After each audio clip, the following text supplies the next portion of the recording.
మండు టెండర్లలో రైతు అరగోస పడుతున్నాడు. 1 గంట అవుతుంది, 1 గంట పావైతుంది. రైతులు తన పండించిన పంటను రోడ్డు మీద వేసుకుని ప్రభుత్వం వైపు చూసే పరిస్థితి వచ్చింది. ఇంకొక 2-3 రోజులు చెడగొట్టే వానలు అయితే గిట్ట ఈ రైతు పండించిన ధాన్యం మొత్తం కూడా మొలకెత్తే పరిస్థితి వచ్చింది. రైతు రోడ్డు మీదకి వచ్చి మా పంట కొనండి అని చెప్పేసి ప్రభుత్వం మొరబెట్టుకునడంగా ఎవరికి కనికరం వస్తలేదు. మీరు పండించింది మేము ఎట్లా కొంటామో అట్లే మేము ఏ ధర పెడితే ఏ గ్రేడ్ పెడితే ఆ గ్రేడ్కే కొనాలి. 40 కిలోల బ్యాగ్ మీరు 3 కిలోలు ఎక్కువ వేయాలి, 4 కిలోలు ఎక్కువ వేయాలి, 5 కిలోలు ఎక్కువ మీ దగ్గర ఉంచుకుంటామని చెప్పి ప్రభుత్వం రైతులను చిన్న చూపు చూసే పరిస్థితి వచ్చింది. రైతు ఏం చేస్తాడు? బ్లాక్ మార్కెట్లో అమ్ముకోవాలి. అమ్ముకుంటే తక్కువ ధరకు వస్తుంది. ప్రభుత్వ బాధ్యత కదా, పండించిన పంట మొత్తం కొనేది ప్రభుత్వ బాధ్యత కదా. తెలంగాణ కేసీఆర్ గారు ముఖ్యమంత్రి ఉన్నప్పుడు తడిచిన ధాన్యం మొలకెత్తిన ధాన్యం మొత్తం కొని ప్రభుత్వం భరించింది. ఆ యొక్క ఖర్చును ప్రభుత్వం భరించింది. మరి ఇప్పుడు నాణ్యమైన పంట పండించిన విధంగా గ్రేడ్ ఏ ఇవ్వకుండా గ్రేడ్ బి ఇస్తా అంటారు. సరే గ్రేడ్ బి ఇచ్చినా పర్లేదు తీసుకోపోరు అంటే 42 కిలోలు అన్నారు. 42 కిలో పెట్టద్దు, 40 కిలోల 600 పెట్టాలి. 41 అన్నారు, 42 అన్నారు, ఇవాళ 43 పెట్టుకుని 44 పెడతా అంటుంది. అంటే ఈ రైస్ మిల్లర్లతోటి ప్రభుత్వం కుమ్ముక్కైందా? అధికారులు కుమ్ముక్కైనరా? ప్రభుత్వం ఎవరి వైపు ఉండాలి? ప్రజల వైపు ఉండాలన్నా, రైతుల వైపు ఉండాలన్నా, రైస్ మిల్లర్ వైపు ఉండాలి. అందుకే ఈ రోజు నేను రావడం జరిగింది. అధికారులతో మాట్లాడినా, చాలా సీరియస్ వార్నింగ్ చేయడం జరిగింది.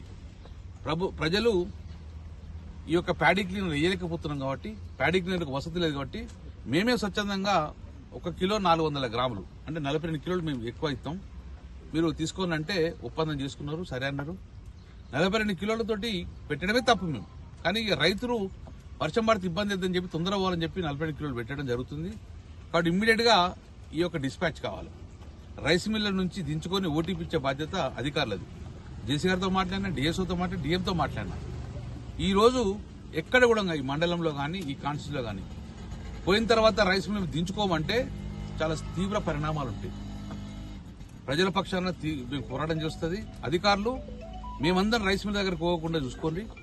రైతులందరూ మేము రైతుల పక్షాన రైస్ మిల్ అక్కడికి పోతే చాలా గొడవ అవుతాయి కాబట్టి ప్రభుత్వం భరించండి, రైస్ మిల్ ఇవ్వండి. షార్టేజ్ వస్తే గిట్ట రైస్ మిల్లతో మీరు మాట్లాడుకోండి. కానీ రైతు మాత్రము ఇంతకన్నా ఎక్కువ పెట్టే పరిస్థితి లేదు. నేను భరించండి, ప్రభుత్వం భరించాలి.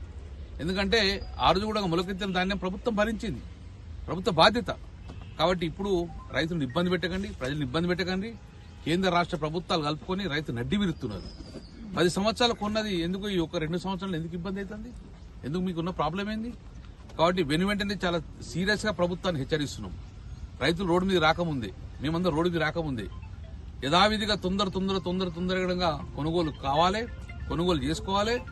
కొనుగోలు కూడా 42 కిలోలతో ఓటీపీ ఇచ్చేసి వెంటనే ఆ రైతు అకౌంట్ డబ్బులు వేసుకోవాల్సిన బాధ్యత ప్రభుత్వం ఉంది. అధికారులు మీరు రైస్ మిల్లర్తో మాట్లాడండి, పిలవండి. రైస్ మిల్ ఇక్కడ తప్పు చేస్తే మీరు సీజ్ చేసే అథారిటీ మీకు ఉంటుంది. సీజ్ చేసి వాళ్ళ కేసు పెట్టే అథారిటీ మీకు ఉంటుంది. కాబట్టి రైతుల పక్షాన్ని నిలబడి ఇమ్మీడియట్ గా కొనుగోలు వేగవంతం చేసి 4-5 రోజుల లోపలే కరీంనగర్ కాన్స్టిట్యూన్సీ లో ఉన్న టోటల్ ప్యాడీ మొత్తాన్ని కూడా మీరు డిస్పాచ్ చేసుకుని రైస్ మిల్ చేర్చి ప్రభుత్వానికి ఓటీపీ ఇచ్చేసి ప్రభుత్వం ఓటీపీ తీసుకుని ఇమ్మీడియట్ గా వీళ్లకు డబ్బులు జమ చేయాల్సింది మనం డిమాండ్ చేస్తున్నాం. Thank you.